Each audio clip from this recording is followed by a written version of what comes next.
जय Malhar news चॅनलच्या सर्व प्रेक्षकांना सपना चौधरीचा नमस्कार।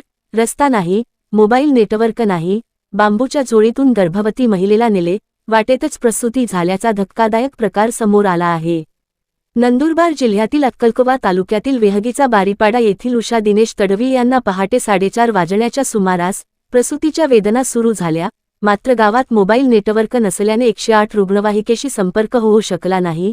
त्यातच गावाला जाण्यासाठी पक्का रस्ता नसल्याने ग्रामस्थांसमोर मोठे संकट उभे राहिले। गावाच्या मध्यभागातून देव नदी वाहत असल्याने रुग्णवाहिका गावापर्यंत पोहोचणेही शक्य नव्हते।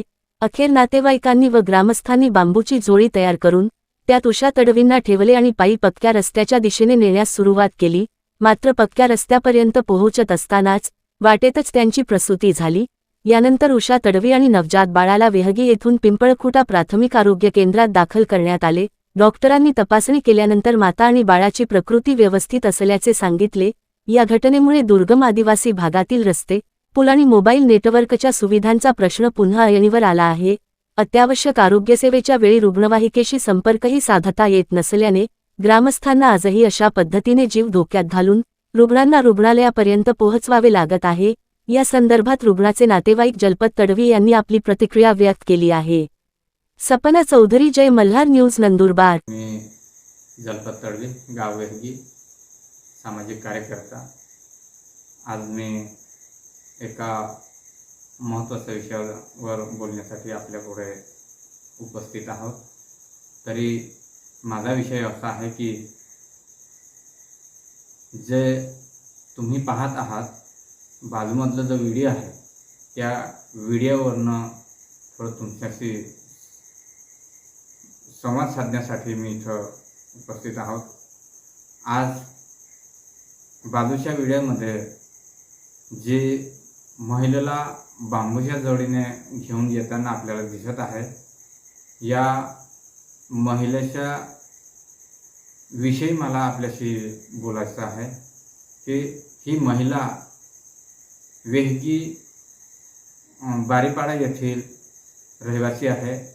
उषा दिनेश तडवी असं या महिलेचं नाव आहे। आज वेहगी गावात दळणवळणाची सोय नाही, रस्ते नाही, म्हणून आज ही महिला तिचा डिलिव्हरीचा पिरियड होता आणि सकाळी तिला 6-7 वाजता तिला त्रास होत होता। लगेच या महिलेला दवाखान्यात नेण्यासाठी तेथीलचे ग्रामस्थ होते, त्यांच्या परिवारातले, ते घेऊन तिला 7 वाजता निघाले आणि तिला रस्त्यामध्येच त्या ठिकाणी अतिशय त्रास होत होता। मग रस्त्यामध्येच त्या महिलेने एका बाळाला जन्म दिला आणि त्याच ठिकाणी ती डिलिव्हरी झाली। आज खूप दुःखाची बाब आहे की या ठिकाणी या बारीपाडा येथे रस्ता नाही।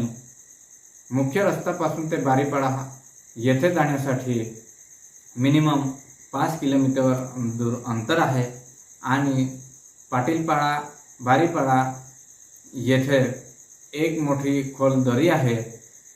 त्यामुळे त्या ठिकाणी गाडी जाऊ शकत नाही, कच्चा रस्ता आहे। म्हणून आज या महिलेला आज त्या ठिकाणी तिचा जीव घेणा असा प्रवास त्या ठिकाणी करताना आपल्याला दिसून येत आहे। तरी मी महाराष्ट्र सरकारला माझी विनंती आहे आणि या अक्कलकोवा विधानसभा क्षेत्रातील आणि नंदुरबार जिल्हा लोकसभा क्षेत्रातील येथील जे राजकीय पदाधिकारी आहे सर्वांना माझी कळकळीची विनंती आहे की आज जे एका महिलाने येथे रस्त्याअभावी रस्त्यावरच त्या ठिकाणी एका बाळाला जन्म देताना आपल्याला दिसत आहे, हा अत्यंत दुःखाचा आणि गंभीर असा विषय आहे। तरी अशा या गंभीर समस्येकडे महाराष्ट्र सरकारने आणि राजकीय पदाधिकाऱ्याने हे बाजूचा जो व्हिडिओ आहे हे व्हिडिओ पाहून आपल्या लक्षात येईल। या महिलेला कसं बांबू ॲम्ब्युलन्सने घेऊन येताना आपल्याला दिसत आहे। 5 किलोमीटर तिला डिलिव्हरी झाल्यानंतर बांबूच्या झोळीने तिला मुख्य रस्त्यापर्यंत घेऊन आले आणि तिथून त्याला खाजगी गाडीने त्या ठिकाणी पिंपळखुटा PSCला घेऊन गेले आणि त्या ठिकाणी तिच्यावर उपचार करण्यात आला आणि परत दुपारी तिचा डिस्चार्ज झाला आणि तिथून मुख्य रस्त्यापर्यंत प्रायव्हेट गाडीने तिला सोडण्यात आलं आणि तिथून परत तिला बांबूच्या झोळीनेच परत तिला तेथील जे ग्रामस्थ होते त्यांच्या सोबती जे होते त्यांनी त्यांना घरीपर्यंत नेलं. आज हा खूप गंभीरचा विषय आहे.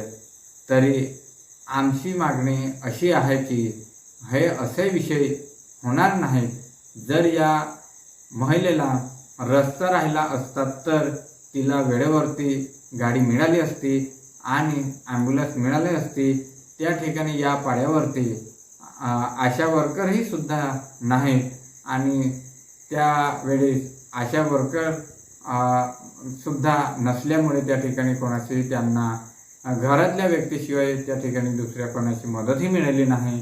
मग त्या ठिकाणी आशा वर्कर्सचा विषय जो पेंडिंग आहे तोही त्वरित भरण्यात ते पदही त्वरित भरून त्या ठिकाणी अशा डिलेवरीच्या वेळी अशा गर्भवती महिला त्या ठिकाणी मदतीसाठी आशा वर्कर करतील म्हणून आज माझं महाराष्ट्र सरकारला आणि या एरियातील राजकीय पदाधिकारी यांना माझी विनंती आहे की आमचं मुख्य रस्त्यापासून ते वेगी पाटीलपाडा बारीपाडा येथे 5 किमी हा रस्ता झाला पाहिजे आणि इथे सूप नदीवरती एक मोठा पूल झाला पाहिजे अशी आमची कळकळीची विनंती आहे.